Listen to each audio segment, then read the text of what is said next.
680 undocumented immigrants were arrested yesterday in Mississippi.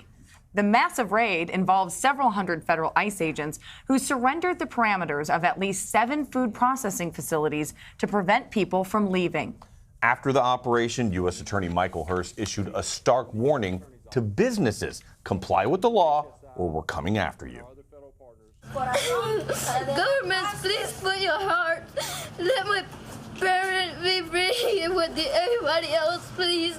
Magdalena Gomez Gregorio pleaded for the return of her dad, one of hundreds of undocumented immigrants rounded up Wednesday by Immigration and Customs Enforcement. My dad didn't do nothing. He's not a criminal. The 11-year-old and other children of those arrested stayed at a community center gymnasium overnight after about 600 immigration agents targeted food processing plants across central Mississippi. Some employers were also arrested. While we do welcome folks from other countries, they have to follow our laws. One by one, the agents forced workers to put all their belongings into plastic bags and then tied their wrists together with plastic bands.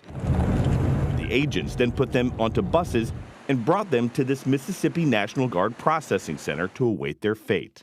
Wednesday's raids marked the largest workplace raid in one state ever, surpassing a 2008 Mississippi plant operation where 595 immigrants were arrested. It's going to have an effect for years and years. Patricia Ice is the legal projects director of the Mississippi Immigrant Rights Alliance. What's going to happen to the migrants now? We're hoping that most of the people will be released and sent back home. Some of them may be fitted with ankle monitors and receive notices to appear at the immigration court in the future.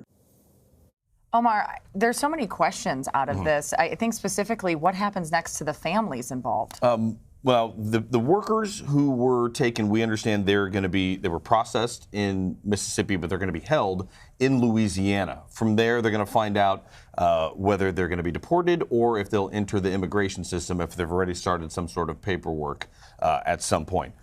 Everybody's asking about the kids. You saw that little girl. And for a lot of these kids, it was the first day of school. They go to school, they come back, they could be missing one or even both parents. We understand they were taken to a gymnasium, a local gymnasium in town. Private donations were feeding them. We understand that all of the kids from local reporting, they're telling us that they have been reunited with their family. But the big question is what happens next? A lot of these kids were born in the U.S., so they are citizens. But when your parents are gone, now, they might not have a primary breadwinner. Well, you hear the little girl say, I don't know who's going to feed me. Yeah. And that is just heartbreaking. And that's what she's thinking about at such a young age. And actually, with more answers, let's go to Lanaya Lewis from our Jackson, Mississippi station, WJTV. First of all, Lanaya, how are the kids doing there, and what kind of support do they have?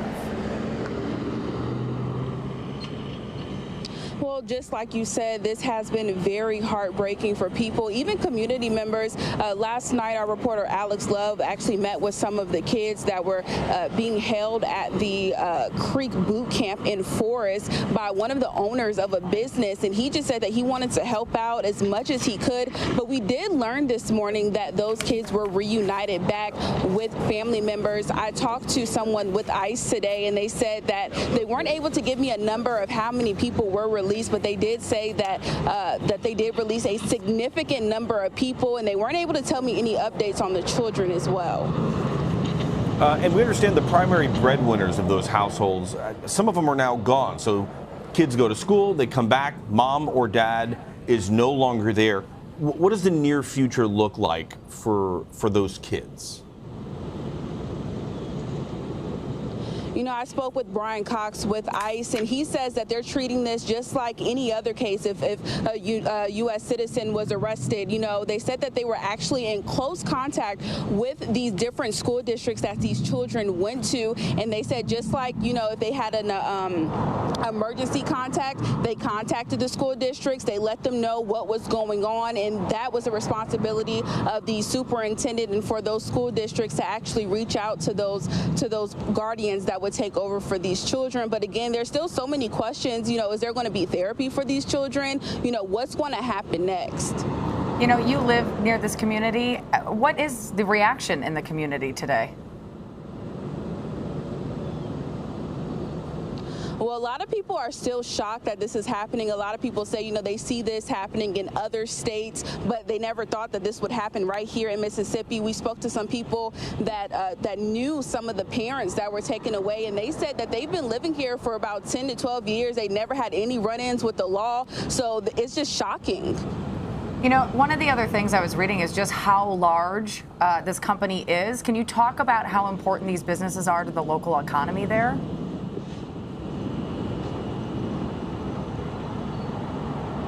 Well, I'm not sure about how many people with them being taken away, how this will impact them. But honestly, it's just like any other business. Anybody that's taken away from their job, anybody that's taken away from their family, it impacts everyone. I know that Petco released a statement yesterday saying that they're still going to resume their operations.